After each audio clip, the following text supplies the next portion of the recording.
Hai, Assalamualaikum warahmatullahi wabarakatuh dan salam sejahtera. Saya Nur Alia Yasmin binti Nur Hazli, A20B2208 ingin membentangkan mengenai isu penderaan kanak-kanak. Ini adalah ahli-ahli kumpulan saya yang mewakili seramai 11 orang.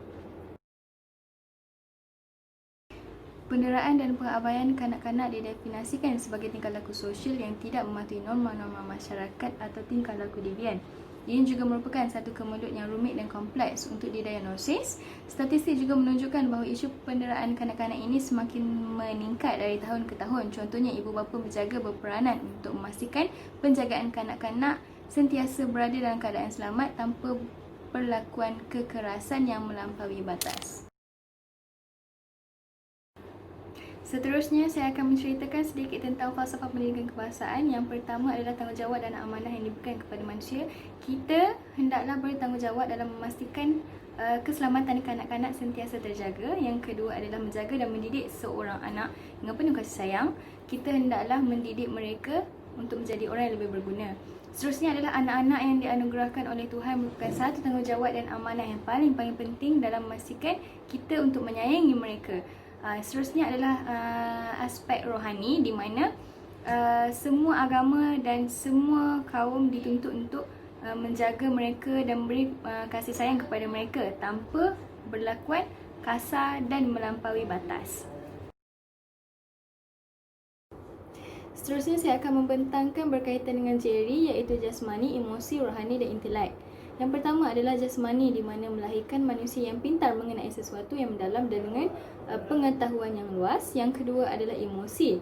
Emosi di mana gabungan kukuh antara kesihatan emosi dan juga rohani menerbitkan kecergasan positif yang berdasarkan kepada nilai-nilai baik. Seterusnya adalah rohani, di mana setiap manusia mempunyai rohani dan dengan memiliki kerohanian yang sihat membolehkan kita menjalani kehidupan yang baik.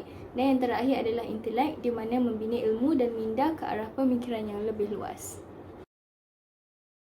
Saya, Madana Syatira binti Muhammad Sa'ari, nombor metri A20A1439 akan meneruskan pembentangan kesan jari dan cara mengatasinya. Kesan yang pertama iaitu kesan jasmani. Ia akan mendatangkan kesan kepada tindak balas tekanan otak, menjadikan mangsa itu tidak aktif, perkembangan otaknya akan menjadi lambat dan susah. Meninggalkan kecacatan kekal dan masalah kesihatan akan menghadkan mereka untuk memberikan sumbangan dan bergaul dengan masyarakat setempat.